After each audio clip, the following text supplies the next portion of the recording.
Hello guys, welcome to my YouTube channel Rinky's food lab. आज बघणार आहे आपण शिमला मिरची आलूची भाजी, ती पण पुरीसोबत. याच्यासाठी मी पॅन गरम करायला घेतला आहे. याच्यात मी 2 चमचे तेल टाकते आहे. तेल आता गरम व्हायला आलं इकडे. आता याच्यात आपण फोडणीचं सगळं साहित्य टाकूया. मी इकडे 1 टीस्पून मोहरी घेतली आहे, 1 टीस्पून जिरं,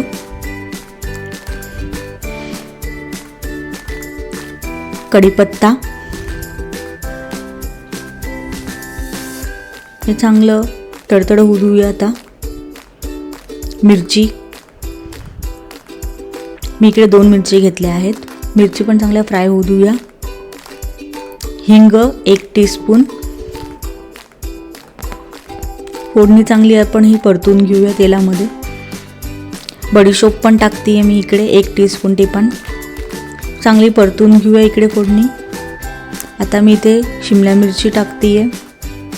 मी इकडे 4 मीडियम साईजच्या शिमला मिरची घेतल्या आहेत. हे पण चांगलं आपण परतून घेऊया मस्तपैकी.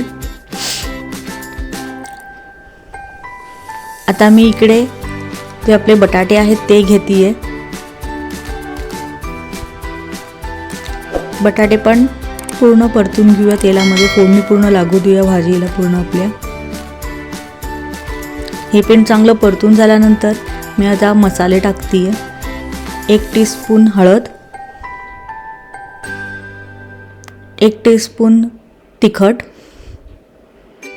1 टीस्पून काश्मीरी लाल मिर्च, 2 टीस्पून धणा पावडर आणि 1 टीस्पून गरम मसाला. हे पूर्ण परत एकदा परतून घेऊ चांगले. भाजीला सगळे मसाले लागू देऊया मस्तपैकी. मीठ चवीनुसार टाकते मी इकडे. 1 टीस्पून साखर. साखरेने काय मस्तपैकी स्वाद येतो. आता हे भाजी झालेली आपण परतून घेऊया पूर्ण. थोडंसं पाणी तुम्हाला तुम्ही टाकू शकता जितकं पाहिजे तितकं पाणी.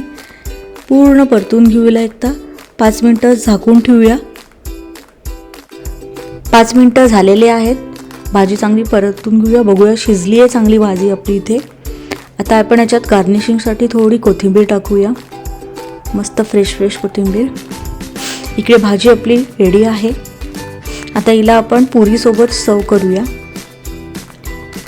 माझा व्हिडिओ आवडला असेल तर लाईक, शेअर, सबस्क्राईब नक्की करा. Thank you for watching. Bye. Take care.